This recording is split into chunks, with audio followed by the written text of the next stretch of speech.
Hi friends, welcome to my YouTube channel Sancharaveeri. ನಾನು ಇವತ್ತು Sunday ಒಂದು ರೈಡ್ ಹೋಗ್ತಾಯಿದ್ದೀನಿ. ತುಂಬ ದಿನ ಆಗಿತ್ತು ರೈಡ್ ಹೋಗಿ. ಸೊ ಅದಕ್ಕೆ ಇವತ್ತು ಒಂದು ರೈಡ್ ಹೋಗ್ಬೇಕಂತ ಹೋಗ್ತಾಯಿದ್ದೀನಿ. ಎಲ್ಲ ರೆಡಿಯಾಗಿ ಬಂದಿದ್ದೀನಿ.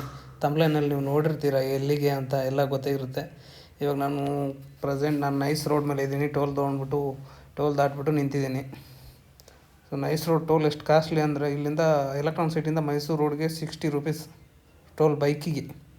ಪೆಟ್ರೋಲ್ ಅಷ್ಟು ಹೋಗೋಲ್ಲ ಬೈಕಿಂದು, ಟೋಲ್ ಅಷ್ಟು ಜಾಸ್ತಿ ಇದೆ. ನಾವು ಇವಾಗ ಮೈಸೂರು ರೋಡಿಂದ ನಾನು ರಾಮನಗರ ಜಿಲ್ಲೆಯಲ್ಲಿ ಚಾಮುಂಡೇಶ್ವರಿ ದೇವಸ್ಥಾನಕ್ಕೆ ಹೋಗ್ತಾಯಿದ್ದೀನಿ. ತುಂಬ ದಿನದಿಂದ ಇದು ಸೋಷಿಯಲ್ ಮೀಡ್ಯಾದಲ್ಲಿ ಹೆವಿ ಟ್ರೆಂಡಿಂಗಲ್ಲಿ ಇತ್ತು ಈ ದೇವಸ್ಥಾನದ ಬಗ್ಗೆ. ತುಂಬ ಜನ ಹೋಗಿದ್ದಾರೆ ಅಲ್ಲಿಗೆ. ಸೊ ಚಾಮುಂಡೇಶ್ವರಿ ವಿಗ್ರಹ ನೋಡೋಕ್ಕೆ ನಾನು ಇವತ್ತು ಹೋಗ್ತಾಯಿದ್ದೀನಿ. ರಾಮನಗರ ಡಿಸ್ಟಿಕಲ್ಲಿ ಗೌಡ್ಗೆರೆ ಅಂತ ಹಳ್ಳಿ. ಈ ದೇವಸ್ಥಾನಕ್ಕೆ ಹೋಗ್ಬೇಕಂತ ನಂದು ತುಂಬ ದಿನದಿಂದ ಪ್ಲ್ಯಾನ್ ಇತ್ತು. ಯಾಕೋ ಗೊತ್ತಿಲ್ಲ, ಅದು ರೆಡಿಯಾಗಿ ಕ್ಯಾನ್ಸಲ್ ಆಗ್ತಿತ್ತು. ಲಾಸ್ಟ್ 1 ಮಂತಿಂದನೂ ಹೋಗ್ಬೇಕಂತ ಯಾವ್ದಾದ್ರು ಸಂಡೇ ಹೋಗ್ಬೇಕಂತ ಅಂದ್ಕೊಂಡೆ. ಬಟ್ ಯಾಕೋ ಹೋಗೋಕ್ಕೆ ಆಗಿರಲಿಲ್ಲ. ಲಾಸ್ಟ್ ಸಂಡೇ ನಾನು ಎಲ್ಲ ರೆಡಿಯಾಗಿಬಿಟ್ಟು ಎಲ್ಲ ಬ್ಯಾಗಿಗೆ ರೆಡಿ ಮಾಡಿಕೊಂಡು ಇನ್ನೇನು ಬೈಕ್ ಆಚೆ ತೆಗಿಬೇಕು ಅನ್ನೋದರಲ್ಲಿ ಕ್ಯಾನ್ಸಲ್ ಆಯಿತು. ಮತ್ತು ಈ ಸಂಡೇ ಹೋಗ್ತಾಯಿದ್ದೀನಿ. ನಾನು ಅದಕ್ಕೆ ಹೋಗ್ತೀನಿ ಇಲ್ಲ ಅಂತಲೇ ಗೊತ್ತಿರಲಿಲ್ಲ. ಯಾಕಂದ್ರೆ ಲಾಸ್ಟ್ ಸಂಡೇ ಫುಲ್ ರೆಡಿ ಆಗಿಬಿಟ್ಟು ಕ್ಯಾನ್ಸಲ್ ಆಗಿತ್ತು. ಈ ಸಂಡೇ ಹಾಗೆ ಏನೋ ಆಗುತ್ತೋ ಅಂದ್ಕೊಂಡೆ, ಬಟ್ ಅದು ಆಗಿಲ್ಲ. ಆಲ್ರೆಡಿ ನಾನು ಹೋಗ್ತಾಯಿದ್ದೀನಿ. ಇಲ್ಲಿ ಟೋಟಲ್ ಎಲೆಕ್ಟ್ರಾನಿಕ್ ಸಿಟಿಯಿಂದ 85 ಕಿಲೋಮೀಟ್ರ್ ಏನೋ ತೋರಿಸ್ತು ನಾನು ಮ್ಯಾಪಲ್ಲಿ ನೋಡಿ. ನಾನು ಆ ಕಡೆ ಹೋಗಿಲ್ಲ, ಇದೇ ಫಸ್ಟ್ ಟೈಮ್ ಹೋಗ್ತಾ ಇರೋದು. 85 ಕಿಲೋಮೀಟ್ರ್ ತೋರಿಸಿದೆ. ಹೋಗ್ತಾಯಿದ್ದೀನಿ ಆರಾಮಾಗಿ. ಸ್ವಲ್ಪ ಮಳೆ ಬರೋ ವಾತಾವರಣವೂ ಇದೆ. ಮತ್ತು ಇನ್ನೊಂದು ಏನೈತೆ ಅಂದರೆ, ನನಗೆ ಬೈ ಮಿಸ್ಸಾಗಿ ಗೊತ್ತಿಲ್ಲರೆ ಹಂಗೆ ಎಕ್ಸ್ಪ್ರೆಸ್ ವೇ ಮೇಲೆ ಹೊಡೆದ್ಬಿಟ್ಟೆ. ಆಮೇಲೆ ಐಡಿಯಾ ಬಂತು, ಇದು ಎಕ್ಸ್ಪ್ರೆಸ್ ವೇ ಬೈಕಿಗೆ ಅಲೋ ಇಲ್ಲ, ನಮ್ಮಂಥವ್ರಿಗೆ ಇದು ಶ್ರೀಮಂತರ ರೋಡು, ಕಾರ್ ಇರೋರಷ್ಟೇ ಹೋಗಬೇಕು ಅಂತ ಮತ್ತೆ ಯೂಟರ್ನ್ ತೊಗೊಂಡು ನಮ್ಮ ಬಡವ್ರ ಸರ್ವಿಸ್ ರೋಡ್ಗೆ ಬಂದೆ. ಅದು ಮರ್ತೋಗ್ಬಿಡುತ್ತೆ. ಯಾಕಂದರೆ ಆರಾಮಾಗಿ ಎಕ್ಸ್ಪ್ರೆಸ್ ವೇ ಡೈರೆಕ್ಟಾಗಿ ನನಗೆ ಇನ್ನೂ ಮುಂದೆ ಹೋಗಿ ಇದಾಗ್ಬೋದು ಅಂದ್ಕೊಂಡೆ. ಸೊ ಹಂಗಾಗಿ ಹೋದೆ. ಆದರೆ ಅಲ್ಲಿ ಒಬ್ಬ ಆಟೋದವನು ಕೂಗ್ಬಿಟ್ಟು ಹೇಳ್ದೆ ಅಲ್ಲಿ ಅಲೋ ಇಲ್ಲ ಅಂತ ಹೇಳ್ಬಿಟ್ಟು. ಸೊ ಅವಾಗ ನನಗೂ ಸ್ವಲ್ಪ ಫ್ಲಾಶ್ ಆಯಿತು. ಮತ್ತು ವಾಪಸ್ ಯೂಟರ್ನ್ ತೊಗೊಂಡು ನೋಡಿ ನಮ್ಮ ಸರ್ವಿಸ್ ರೋಡಲ್ಲಿ ಹೋಗ್ತಾಯಿದ್ದೀವಿ. ಎಕ್ಸ್ಪ್ರೆಸ್ ವೇಯಲ್ಲಿ ಬೈಕ್ ಅಲೋ ಮಾಡೋದು ಸರಿನಾ ತಪ್ಪಾ ಹೇಳಿ? ಯಾಕಂದರೆ ನೈಟ್ ಟೈಮಲ್ಲಿ ಈ ಬೈಕರ್ಸ್ಗೆ ಈ ಥರ ಸರ್ವಿಸ್ ರೋಡು ಸೇಫ್ ಅಲ್ಲ ನನ್ನ ಪ್ರಕಾರ. ಯಾಕಂದರೆ ನಾನು ಒಂದು ಸಲ ಮೈಸೂರಿಗೆ ಹೋಗ್ಬೇಕಾದ್ರೆ ನನಗೆ ಸಿಕ್ಕಾಪಟ್ಟೆ ಭಯ ಆಗಿಬಿಟ್ಟಿತ್ತು. ಕೆಲವೊಂದು ಕಡೆ ಯಾವುದೋ ಒಂದು ವೆಹಿಕಲ್ಸು ಕಾಣಲ್ಲ, ಒಂದು ಅಂಗಡಿ ಇರೋಲ್ಲ, ಏನಿಲ್ಲ, ಬೆಟ್ಟ ಗುಡ್ಡ ಇದ್ದಾವೆ. ಅಲ್ಲಿ ಸಿಕ್ಕಾಪಟ್ಟೆ ಭಯ ಅನ್ನಿಸ್ತು ಸರ್ವಿಸ್ ರೋಡಲ್ಲಿ ನೈಟ್ ಟೈಮು. ನೋಡಿ, ನಿಮ್ಮ ಅನಿಸಿಕೆ ಏನು ಅನಿಸುತ್ತೆ ಹೇಳಿ. ಸೊ ನಾನು ಇವಾಗ ಹೋಗ್ತಾಯಿದ್ದೀನಿ. ಇನ್ನೇನು ಮಳೆ ಬರೋ ವಾತಾವರಣ ಇದೆ, ಬರುತ್ತೆ ಏನೋ ಗೊತ್ತಿಲ್ಲ. ಬಟ್ ನಾನು ರೈನ್ ಕೋಟ್ ಎಲ್ಲ ರೆಡಿ ಮಾಡ್ಕೊಂಡೆ ತಂದಿದ್ದೀನಿ, ಮೊಬೈಲ್ ಸೇಫ್ ಆಗಿರೋಕ್ಕೆ ಬ್ಯಾಗಲ್ಲಿ. ಸೊ ಬನ್ನಿ, ನಾವು ಚಾಮುಂಡೇಶ್ವರಿ ದರ್ಶನ ಪಡ್ಕೊಂಡು ಬರೋಣ. ಯಾಕಂದರೆ ನಾನು ತುಂಬ ದಿನದಿಂದ ಆ ದೇವಸ್ಥಾನದ ಬಗ್ಗೆ ಕೇಳ್ತಾ ಇದ್ದೀನಿ ಸೋಷಿಯಲ್ ಮೀಡ್ಯಾದಲ್ಲೆಲ್ಲ. ನೀವೆಲ್ಲ ಕೇಳಿರ್ತೀರ, ಸಿಕ್ಕಾಪಟ್ಟೆ ಪವಾಡ ಅದು ಎಲ್ಲನೂ ಏನೇನೋ ಕೇಳಿದ್ದೀನಿ. ನೋಡೋಣ, ನಾವು ಒಂದ್ಸಲ ದರ್ಶನ ಪಡ್ಕೊಂಡು ಆಶೀರ್ವಾದ ಪಡ್ಕೊಂಡು ಬರೋಣ ಅಂತ ಹೋಗ್ತಾಯಿದ್ದೀನಿ. ಇನ್ನೇನು ಹೋಗೋಣ, ಹೋಗಿ ತಾಯಿ ದರ್ಶನ ಪಡ್ಕೊಂಡು ಬರೋಣ. ಸೊ ಇವತ್ತು ಸದ್ಯಕ್ಕೆ ನಾನು ಒಬ್ಬನೇ ಹೋಗ್ತಾಯಿದ್ದೀನಿ, ನನ್ನ ಜೊತೆಗೆ ಯಾರೂ ಇಲ್ಲ. ಯಾಕಂದರೆ ಯಾರೂ ಕೇಳಿದರೆ ನಾನೇ ಹೋಗ್ತೀನಿ ಇಲ್ಲ ಅನ್ನೋದೇ ಗ್ಯಾರಂಟಿ ಇಲ್ಲ. ಅದಕ್ಕೆ ನಾನು ಯಾರಿಗೂ ಕೇಳೋಕ್ಕೆ ಹೋಗಿಲ್ಲ, ಏನಿಲ್ಲ. ನನಗೆ ಲಾಸ್ಟ್ ವೀಕೆ ಹೋಗ್ಬೇಕಂತ ರೆಡಿಯಾಗಿ ಕ್ಯಾನ್ಸಲ್ ಆಯಿತು. ಈ ವೀಕ್ ಹೋಗ್ಬೇಕು ಅಂದ್ಕೊಂಡೆ, ರೆಡಿ ಆಗಿಬಿಟ್ಟು ಹಂಗೆ ಬಂದೆ. ಯಾರೂ ಬಂದಿಲ್ಲ, ಒಬ್ಬನೇ ಹೋಗ್ತಾಯಿದ್ದೀನಿ ಸಿಂಗಲಾಗಿ. ಬನ್ನಿ, ಹೋಗಿ ತಾಯಿ ಚಾಮುಂಡೇಶ್ವರಿ ದರ್ಶನ ಪಡ್ಕೊಂಡು ಬರೋಣ. ಎಲ್ರಿಗೂ ಒಳ್ಳೆಯದಾಗಲಿ ಅಂತ ಬೇಡ್ಕೊಂಡು ಬರೋಣ. ಸೊ ಹಂಗೆ ಪ್ಲೀಸ್ ನಮ್ಮ ಚಾನಲ್ನ ಸಬ್ಸ್ಕ್ರೈಬ್ ಮಾಡಿ, ಸಪೋರ್ಟ್ ಮಾಡಿ ಪ್ಲೀಸ್. ಯಾರು ವಿಡಿಯೋ ನೋಡ್ತಾರೆ, ಯಾರೂ ಸಬ್ಸ್ಕ್ರೈಬ್ ಮಾಡ್ತಾಯಿಲ್ಲ. ಸಬ್ಸ್ಕ್ರೈಬ್ ಮೇಲೆ ಒಂದೇ ಒಂದು ಕ್ಲಿಕ್ ಮಾಡಿದ್ರೆ ಸಾಕು.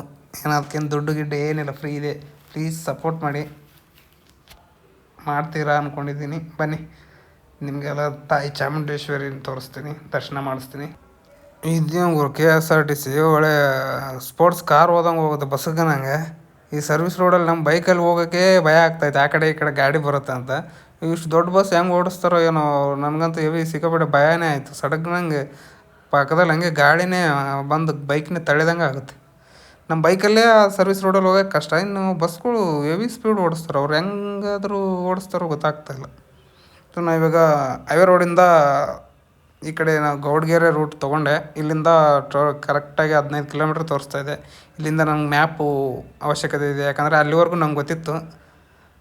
ಈ ಕಡೆಯಿಂದ ಗೊತ್ತಿಲ್ಲ, ಈ ಕಡೆ ಯಾವುದೋ ಹಳ್ಳಿ ರೂಟ್ ಇದೆ, 15 ಕಿಲೋಮೀಟ್ರ್ ಇದೆ ಕರೆಕ್ಟಾಗಿ ಇಲ್ಲಿಂದ. ಸೊ ಅದಕ್ಕೆ ಮ್ಯಾಪ್ ಹಾಕಿ ನನ್ನ ಬೈಕಿಗೆ ಮೊಬೈಲ್ ಹೋಲ್ಡರ್ ಇಲ್ಲದೇ ಇರೋ ಕಾರಣ ಅಲ್ಲಿ ಮುಂದೆ ಮೊಬೈಲ್ ಇಟ್ಟಿದ್ದೀನಿ. ಸೊ ಈ ಬೈಕಿಗೆ ನನಗೆ ಒಂದು ಸಿಕ್ಕಾಪಟ್ಟೆ ದಿನದಿಂದ ಕಾಡ್ತಾಯಿದೆ, ಮೊಬೈಲ್ ಹೋಲ್ಡರ್ ಎಲ್ಲಿ ಕುಂದಿರ್ಸ್ಬೇಕು ಅಂತ. ಹ್ಯಾಂಡ್ಲಿಗೆ ಅಂತ ಕುಂದಿರ್ಸಿದ್ದೆ, ಅದು ಸೆಟ್ ಆಗಲಿಲ್ಲ ನನಗೆ. ಅದು ನಂಗೆ ಬೈಕ್ ಓಡಿಸ್ಬೇಕಾದ್ರೆ ಒಂಥರ ಅದು ಕರೆಕ್ಟಾಗಿ ನನಗೆ ಕಂಫರ್ಟ್ ಆಗ್ತಾಯಿಲ್ಲ ಅಲ್ಲಿ ಹ್ಯಾಂಡ್ಲಿಗೆ ಕುಂದಿರ್ಸಿದ್ರೆ. ಸೊ ಅಲ್ಲಿ ಬಿಟ್ಟು ಎಲ್ಲಿ ಕೂಡಿಸ್ಬೇಕು ಅದೇ ಗೊತ್ತಾಗ್ತಾಯಿಲ್ಲ. ನಾನು ಎಷ್ಟೋ ಮೊಬೈಲ್ ಹೋಲ್ಡರ್ ನೋಡಿದೆ, ಯೂಟ್ಯೂಬಲ್ಲಿ ವಿಡಿಯೋಗಳು ಚೆಕ್ ಮಾಡಿದೆ, ಈ ಬೈಕಿಗೆ ಎಲ್ಲಿ ಕುಂದಿರ್ಸ್ಬೇಕಂತ ಬರ್ತಾಯಿಲ್ಲ. ಕೆಲವೊಂದೆಲ್ಲೋ ರೇರಾಗಿ ಬಂತು, ಟ್ಯಾಂಕ್ ಮೇಲೆ ಇದು ಮಾಡಿಸ್ಬಿಟ್ಟು ಟ್ಯಾಂಕಿಗೆ ಕುಂದಿರ್ಸ್ಬೇಕಂತ. ಸೊ ಟ್ಯಾಂಕ್ ಮೇಲೆ ಕುಂದಿರ್ಸಿದ್ರೆ ನಾವು ಎಲ್ಲಾದರೂ ಜಂಪ್ ಎಲ್ಲ ಆರಿಸ್ಬಿಟ್ರೆ ಬೀಳುತ್ತೆ. ಸೊ ಅದಕ್ಕೆ ನನಗೆ ಅದು ಸೆಟ್ಟಾಗಿಲ್ಲ. ಸೊ ನಿಮ್ಗೇನಾದ್ರು ಐಡಿಯಾ ಇದ್ದರೆ ಹೇಳಿ, ಈ ಬೈಕಿಗೆ ಎಲ್ಲಿ ಮೊಬೈಲ್ ಹೋಲ್ಡರ್ ಹಾಕಬೇಕು ಅಂತ. ಸೊ ಇವಾಗ ನನಗಿರೋ ಪ್ರಾಬ್ಲಮ್ ಅದೊಂದೇ ನೋಡಿ, ಮೊಬೈಲಲ್ಲಿ ಇಟ್ಟಿದ್ದೀನಿ, ಯಾವುದಾದ್ರು ಒಂದು ಜಂಪ್ ಅಂತಂದರೆ ಮೊಬೈಲ್ ಅಲ್ಲಿಂದ ಎಗರ್ಬಿಡುತ್ತೆ. ಎಷ್ಟೋ ಸಲ ಅಲ್ಲಿ ಬಂದುಬಿಟ್ಟು ಸಿಕ್ಕಾಕೊಂಡಿದೆ, 1-2 ಸಲ ಕೆಳಗೂ ಬಿದ್ದಿದೆ. ಸೊ ಆದರೂ ನೀವು ನಾನು ಜೇಬಲ್ಲಿ ಇಡೋದು ತೆಗೆಯೋದು ಕಷ್ಟ ಆಗುತ್ತಂತ ಈ ಥರ ಮ್ಯಾಪ್ ಹಾಕಿದಾಗ ಅಲ್ಲೇ ಇಟ್ಟು ಸ್ವಲ್ಪ ಕೇರ್ಫುಲ್ಲಾಗಿ ಓಡಿಸ್ತೀನಿ. ನೋಡ್ಕೊಂಡು ಅಂದರೆ ಮೊಬೈಲ್ ತೆಗೆದ್ಬಿಟ್ಟು ಹಂಗೆ ನೋಡಿ ಮತ್ತೆ ಹಂಗೆ ಇಡೋಕ್ಕೆ ಬರುತ್ತಂತ ಅಲ್ಲಿ. ನಿಮ್ಗೇನಾದರೂ ಐಡಿಯಾ ಇದ್ದರೆ ಎಲ್ಲಿ ಕುಂದಿರ್ಸ್ಬೇಕಂತ ಹೇಳಿ. ಸೊ ಇದು ಎಲ್ಲ ಹಳ್ಳಿ ರೂಟ್, ಈ ಥರ ರೂಟಲ್ಲಿ ಬೈಕ್ ರೈಡ್ ಮಾಡೋಕ್ಕೆ ತುಂಬ ಖುಷಿಯಾಗುತ್ತೆ. ಆ ಕಡೆ ಈ ಕಡೆ ಹೊಲ ಗದ್ದೆ, ತೆಂಗಿನ ಮರ, ಜಾಸ್ತಿ ಗಾಡಿಗಳು ಇರೋಲ್ಲ. ಒಂಥರ ನೋಡಿ, ಇವಾಗ ಜಸ್ಟ್ ಹೇಳಿದೆ ಮೊಬೈಲ್ ಬಿತ್ತು, ಜಸ್ಟ್ ಮಿಸ್ ಆಯಿತು, ಕೆಳಗಡೆ ಬೀಳಲಿಲ್ಲ, ಆದರೆ ಅಲ್ಲೇ ಉಳಿತು. ಏನೋ ಅದೃಷ್ಟ, ಇಲ್ಲಾಂದರೆ ಕೆಳಗಡೆ ಬಿದ್ದೋದ್ರೆ ಡಿಸ್ಪ್ಲೇ ಮತ್ತೆ ಹೋಗ್ತಿತ್ತು. ಇವಾಗ ಏನಿಲ್ಲ ಅಂದರೆ ಆ ಮೊಬೈಲ್ಗೆ ಒಂದು 7-8 ಸಲ ನಾನು ಡಿಸ್ಪ್ಲೇ ಹಾಕ್ಸಿದ್ದೀನಿ, ಬಟ್ ಆದರೂ ಆ ಮೊಬೈಲ್ ಬಿಟ್ಟಿಲ್ಲ ನಾನು.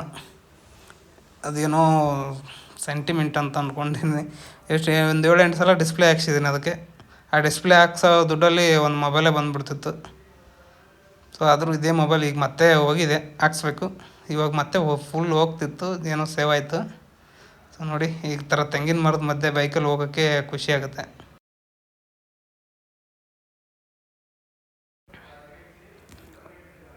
ಯಾಕೋ ರೂಟು ರಾಂಗ್ ಆಯಿತು ಅನಿಸುತ್ತೆ. ಅವ್ರು ಬೈಕವರು ಈ ಕಡೆ ಕೈ ಮಾಡಿದರು. ಸೊ ಅದಕ್ಕೆ ಸೈಡ್ ಆಗಿಬಿಟ್ಟು ಮ್ಯಾಪ್ ನೋಡ್ತಾಯಿದ್ದೀನಿ. ಇದೇನು ಪ್ರಾಬ್ಲಮ್ ಅಂದರೆ, ನಾನು ಆನ್ಲೈನಲ್ಲಿ ಆರ್ಡ್ರ್ ಮಾಡಬೇಕಾದ್ರೆ ಈ ಗ್ಲೌಸ್ಗೆ ಮೊಬೈಲ್ ವರ್ಕ್ ಮಾಡ್ಬೋದು ಅಂತ ಅದರಲ್ಲಿ ಮೆನ್ಷನ್ ಮಾಡಿತ್ತು. ಸೊ ಇವಾಗ ನೋಡಿದ್ರೆ ಮೊಬೈಲೇ ವರ್ಕ್ ಆಗ್ತಾಯಿಲ್ಲ. ಅದೊಂದು ಹೆವಿ ಕಷ್ಟ ಆಗಿಬಿಟ್ಟಿದೆ. ಅಲ್ಲೊಂದು ಹೋಲ್ ಮಾಡಬೇಕಾಗಿದೆ. ಅದು ಯಾಕಂದರೆ ಮೊಬೈಲೇ ವರ್ಕ್ ಆಗ್ತಾಯಿಲ್ಲ. ಇದು ಮೊಬೈಲ್ ಏನಾದ್ರು ವರ್ಕ್ ಮಾಡ್ಬೇಕಾದ್ರೆ ಗ್ಲೌಸ್ ಬಿಚ್ಚಿಬಿಟ್ಟೆ ಇದು ಮಾಡಬೇಕಾಗಿದೆ. ಅದು ಆನ್ಲೈನಲ್ಲಿ ನಾನು ಆರ್ಡ್ರ್ ಮಾಡ್ಬೇಕಾದ್ರೆ ಅಲ್ಲಿ ಮೆನ್ಷನ್ ಮಾಡಿದ್ರು ಮೊಬೈಲ್ ಟಚ್ ವರ್ಕ್ ಆಗುತ್ತೆ ಅಂತ. ಸೊ ಆದರೆ ಇದು ಆಗ್ತಾಯಿಲ್ಲ. ಇವಾಗ ನಾವು ಮೊಬೈಲ್ ಯೂಸ್ ಮಾಡ್ಬೇಕಂದ್ರೆ ಗ್ಲೌಸ್ ತೆಗೆದು ಯೂಸ್ ಮಾಡಬೇಕು. ರಾಂಗ್ ಬಂದಿದ್ದೀನಿ, ಇಲ್ಲೇ ಲೆಫ್ಟ್ ತೊಗೋಬೇಕಾಗಿತ್ತು, ಹಂಗೆ ಸ್ಟ್ರೇಟ್ ಹೋಗ್ತಾಯಿದ್ದೀನಿ. ಅವ್ರು ಬೈಕವರು ಕೈ ಮಾಡಿ ಹೇಳಿದ್ರು ಈ ರೂಟ್ ಹೋಗ್ಬೇಕು. ನಾನು ಇಲ್ಲಿಂದ ಏನು ಜಾಸ್ತಿ ದೂರ ಇಲ್ಲ, ಒಂದು 5 ಕಿಲೋಮೀಟ್ರ್ ಅಷ್ಟೇ ಇರೋದು. ಸೊ ಇದು ದೇವಸ್ಥಾನದ ಬಗ್ಗೆ ಎಲ್ಲರಿಗೂ ಗೊತ್ತಿರುತ್ತೆ. ಇದು ಹಳ್ಳಿ ಒಳಗಡೆ ಒಂದು ಹೊಲದಲ್ಲಿ ಇರೋದು. ಇವ್ರ ಬಗ್ಗೆ ಇತಿಹಾಸ ನನಗೆ ಅಷ್ಟೊಂದು ಗೊತ್ತಿಲ್ಲ. ನಿಮ್ಗೆ ಗೊತ್ತಿದ್ದರೆ ಹೇಳಿ. ಸ್ವಲ್ಪ ನಾನು ಗೂಗಲಲ್ಲಿ ಯೂಟ್ಯೂಬಲ್ಲಿ ನೋಡಿಬಿಟ್ಟು ತಿಳ್ಕೊಂಡಿದ್ದೀನಿ ಅಷ್ಟೇ. ನಾನು ತಿಳ್ಕೊಂಡಿರೋದಷ್ಟು ನಿಮಗೆ ಹೇಳ್ತೀನಿ ಅಷ್ಟೇ. ತಪ್ಪಿದರೆ ಕ್ಷಮಿಸಿ, ನಿಮ್ಗೆ ಗೊತ್ತಿದ್ದರೆ ಹೇಳಿ. ನಂಗೆ ಗೊತ್ತಿರೋಷ್ಟು ನಾನು ಅಷ್ಟೇ ಹೇಳ್ತೀನಿ, ನಾನು ತಿಳ್ಕೊಂಡಿರೋಷ್ಟು ಪ್ರಕಾರ. ಸೊ ನಾನು ದೇವಸ್ಥಾನ ಬಂದು ದರ್ಶನ ಮುಗಿಸ್ಕೊಂಡು ಆಮೇಲೆ ಅಲ್ಲಿ ಯಾರೋ ಒಬ್ಬರ ಹತ್ರ ಮಾತಾಡಿಸಿದೆ. ಅವರು ಹೇಳಿದ್ರು ಇವತ್ತು ಹೆವಿ ರಶ್ ಇರುತ್ತೆ ಅಂತ. ನಾನು ಇಷ್ಟು ದಿವಸ ಎಷ್ಟೋ ವಿಡಿಯೋದಲ್ಲಿ ಅಲ್ಲಿ ಎಲ್ಲ ನೋಡಿದ್ರೆ ಅಷ್ಟೊಂದೇನು ರಶ್ ಇರಲಿಲ್ಲ, ಫ್ರೀ ಆಗಿತ್ತು. ಇಲ್ಲಿ ಇವರು ಯಾರೋ ಒಬ್ಬರು ಇಲ್ಲಿಂದನೇ ಬಂದರು ಅಂತೆ. ಅವ್ರು ಹೇಳಿದ್ರು ಸಿಕ್ಕಾಪಟ್ಟೆ ರಶ್ ಇದೆ ಅಂದ. ಸೊ ಸಿಕ್ಕಾಪಟ್ಟೆ ಅಂದರೆ ಅಷ್ಟೇನು ಇರೋಕ್ಕಿಲ್ಲ ಅಂತ ಅಂದ್ಕೊತೀನಿ. ಯಾಕಂದರೆ ನಾನು ಎಷ್ಟೋ ವಿಡಿಯೋಗಳು ನೋಡಿದ್ದೀನಿ, ಯಾವುದರಲ್ಲೂ ಆ ಥರ ಅಷ್ಟೊಂದು ಕಷ್ಟ ಆಗೋಷ್ಟು ರಶ್ ಏನು ಇಲ್ಲ ಅನಿಸುತ್ತೆ. ಸೊ ಇದು ಯಾಕಂದರೆ ಫ್ರೀ ಜಾಗದಲ್ಲಿ ಹೊಲದಲ್ಲಿದೆಯಲ್ಲ, ಅಷ್ಟೊಂದೇನು ಇದು ಆಗೋಲ್ಲ ಅಂತ ಅಂದ್ಕೊಂಡಿದ್ದೀನಿ. ಸೊ ಅಲ್ಲಿ ಹೋಗ್ಬಿಟ್ಟು ನೋಡೋಣ. ಇನ್ನೇನು ಬಂತು, ಇನ್ನೊಂದು ಕಿಲೋಮೀಟ್ರ್ ಇದೆ ಅಷ್ಟೇ. ಸೊ ಇದು ಯಾಕಂದರೆ ಇದು ಹಳ್ಳಿ ರೋಡಲ್ಲ, ಒಂದು ರೋಡಿಂದ ಒಂದು ರೋಡ್ ಕನೆಕ್ಟ್ ಆಗುತ್ತೆ. ಬಟ್ ನಮಗೆ ಗೊತ್ತಿಲ್ಲ, ಮ್ಯಾಪ್ ಯಾವಾಗ ತೋರಿಸುತ್ತೆ ಅದರಲ್ಲೇ ನಾನು ಹೋಗ್ಬೇಕಲ್ಲ. ಇವಾಗ ಆ ಕಡೆ ಹೋದ್ರೂ ಬರುತ್ತಂತೆ, ಈ ಕಡೆ ಹೋದ್ರೂ ಬರುತ್ತೆ. 3-4 ರೋಡ್ ಇದಾವಂತೆ, ಎಲ್ಲ ಒಂದೇ ಹಳ್ಳಿ ರೋಡು. ಬಟ್ಟು ನಂಗೆ ಗೊತ್ತಿರಲಾರ ಪ್ರಕಾರ ನಾನು ಮ್ಯಾಪ್ನೇ ಫಾಲೋ ಮಾಡ್ಬೇಕಾಗುತ್ತೆ. ಬಟ್ 1-2 ಸಲ ಇಲ್ಲಿ ಓಡಾಡಿದವ್ರಿಗೆ ಐಡಿಯಾ ಇರುತ್ತೆ. ಸೊ ಬನ್ನಿ, ನಾವು ದೇವಸ್ಥಾನಕ್ಕೆ ಹೋಗೋಣ. ಎಷ್ಟು ರಶ್ ಇದೆ ಗೊತ್ತಿಲ್ಲ. ಬಂದ್ವಿ ದೇವಸ್ಥಾನಕ್ಕೆ. ಈ ಹಳ್ಳಿ ದಾಟಿದ ಮೇಲೆ ದೇವಸ್ಥಾನ, ಇಲ್ಲಿಂದ ಒಂದು ಸ್ವಲ್ಪ ದೂರನೇ ಇದೆ. ನೋಡಿ ಇದು ಹಳ್ಳಿ ಎಷ್ಟು ಚೆನ್ನಾಗಿದೆ. ಈ ಥರ ಹಳ್ಳಿಲಿ ಇರೋಕ್ಕೆ ಚೆನ್ನಾಗಿ ಖುಷಿ ಅನಿಸುತ್ತೆ. ಹಂಚಿನ ಮನೆ, ಚಿಕ್ಕ ಹಳ್ಳಿ, ಜಾಸ್ತಿ ಏನು ಸೌಂಡು ಅದು ಏನಿರಲ್ಲ. ಸುತ್ತಮುತ್ತ ಹೊಲ ಗದ್ದೆ, ತೆಂಗಿನ ತೋಟ. ನೋಡಿ ನಿಮಗೆ ಯಾರಿಗಿಷ್ಟ ಈ ಥರ ಹಳ್ಳೀಲಿ? ನಂಗೆ ಮಾತ್ರ ಈ ಥರ ಹಳ್ಳೀಲಿ ಈ ಥರ ಹಂಚಿನ ಮನೆಯಲ್ಲಿ ಇರೋಕ್ಕೆ ಇಷ್ಟ. ನಾನು ತಿಳ್ಕೊಂಡ ಪ್ರಕಾರ ಈ ದೇವಸ್ಥಾನ ಯಾವ ಥರ ನಿರ್ಮಾಣ ಆಯಿತು, ಇಲ್ಲಿಗೆ ದೇವಸ್ಥಾನ ಯಾವ ಥರ ಬಂತು ಅಂದರೆ, ಈ ಥರ ನಾರ್ಮಲಾಗಿ ಚಿಕ್ಕ ಮಕ್ಳು ಆಟ ಆಡ್ತಿರ್ತಾರಲ್ಲ, ಆ ಥರ ಒಬ್ಬರು 6ನೇ ಕ್ಲಾಸ್ ಹುಡುಗರು ಈ ಥರ ದೇವಸ್ಥಾನ ಕಟ್ಟಿ ಆ ಥರ ಹೊಲದಲ್ಲಿ ಆಟ ಆಡಬೇಕಾದ್ರೆ ಒಂದು ನಾರ್ಮಲಾಗಿ ಇಟ್ಟಿಗೆ ಇಟ್ಟು ನಾವೆಲ್ಲ ಆಡಿರ್ತೀವಲ್ಲ, ಆ ಥರ ದೇವಸ್ಥಾನ ಕಟ್ಟಿ ಅದಕ್ಕೊಂದು ದೇವ್ರು ನೆಡಬೇಕು ಅಂತ ಹೇಳ್ಬಿಟ್ಟು ಇದು ಮಾಡಿದಾಗ ಒಂದು ಚಾಮುಂಡೇಶ್ವರಿ ವಿಗ್ರಹ ಸಿಗುತ್ತೆ ಚಿಕ್ಕದು. ಆ ವಿಗ್ರಹನಿಟ್ಟು ಇದು ಮಾಡಿ ಅದು ಸರಿ ಅನಿಸಲ್ಲ. ಮತ್ತು ಮನೆಯಿಂದ ಚಾಮುಂಡೇಶ್ವರಿ ಫೋಟೋ ತರ್ತಾನೆ. ಅದು ತಂದ ಮೇಲೆ ಅವ್ನ ಪ್ರಜ್ಞೆ ತಪ್ಪಿ ಬಿದ್ದು ಆಮೇಲಿಂದ ಅವಾಗಿಂದ ಅವನ ಮೈಯಲ್ಲಿ ದೇವ್ರ ಥರ ಬಂದು ನನಗಿಲ್ಲಿ ಒಂದು ದೇವಸ್ಥಾನ ಕಟ್ಟಿ ಅಂತ ಹೇಳಿಸಿ ಈ ಥರ ಹಿನ್ನೆಲೆ ಇದೆ. ಈ ಥರದಿಂದ ಇಲ್ಲಿಗೆ ಒಂದು ದೇವಸ್ಥಾನ ನಿರ್ಮಾಣ ಆಯಿತು. ಆಮೇಲಿಂದ ಅವರು ಹುಡುಗ ಹೇಳಿದ್ದು ಅವರೇ ಹೇಳಿದ್ದೆಲ್ಲ ನಿಜ ಆಗಕತ್ತು. ಇಲ್ಲಿಂದ ಈ ದೇವಸ್ಥಾನಕ್ಕೆ ಅವಾಗಿಂದ ಭಕ್ತರು ಇಲ್ಲಿಗೆ ನಿಷ್ಠೆಯಿಂದ ಏನು ಬಂದು ಬೇಡ್ಕೊತಾರೆ, ಎಲ್ಲನೂ ಆಯಿತು. ಆ ಹುಡುಗ ಏನು ಹೇಳ್ತಾನೆ ಅದೆಲ್ಲ ನಿಜ ಆಗತ್ತಂತೆ. ಆವಾಗಿಂದ ಈ ದೇವಸ್ಥಾನ ತುಂಬ ಪವರ್ಫುಲ್ ಆಯಿತು. ಮತ್ತು ಸಡನ್ಲಿ ಇದು ತುಂಬ ಫೇಮಸ್ ಆಯಿತು ದೇವಸ್ಥಾನ. ನಾವು ನೋಡಿದ್ವಿ ಜಾಸ್ತಿ ಮುಂಚೆ ಏನು ಗೊತ್ತೇ ಇರಲಿಲ್ಲ. ಆಮೇಲೆ ಇದ್ದಕ್ಕಿದ್ದಂತೆ ಇದೊಂದು ದೇವಸ್ಥಾನ ಸಿಕ್ಕಾಪಟ್ಟೆ ಫೇಮಸ್ ಆಯಿತು. ಎಲ್ಲಿ ನೋಡಿದ್ರು ಇದ್ರ ಬಗ್ಗೆನೇ, ಇಲ್ಲಿ ಏನೇ ಕೇಳ್ಕೊಂಡ್ರು ಆಗುತ್ತೆ ಅನ್ನೋದ್ರ ಬಗ್ಗೆ ಭಾಳ ಕೇಳಿದ್ವಿ. ತುಂಬ ಜನನೂ ಹೇಳಿದ್ರು. ಅದಕ್ಕೆ ನನಗೆ ತುಂಬ ನೋಡ್ಬೇಕಂತ ಕುತೂಹಲ ಆಯಿತು. ಅದಕ್ಕೆ ನೋಡೋಕ್ಕಂತ ಹೋಗ್ತಾಯಿದ್ದೀನಿ. ಬನ್ನಿ ಹೋಗೋಣ. ಮತ್ತು ಈ ದೇವಸ್ಥಾನದ ಎಕ್ಸಾಕ್ಟ್ ಲೊಕೇಶನ್ ಬಂದ್ಬಿಟ್ಟು ರಾಮನಗರ ಜಿಲ್ಲೆ ಚನ್ನಪಟ್ಟಣ ತಾಲೂಕಿನ ಮಾಲೂರು ಹೋಬಳಿ ಗೌಡ್ಗೆರೆ ಅಂತ ಹಳ್ಳಿ.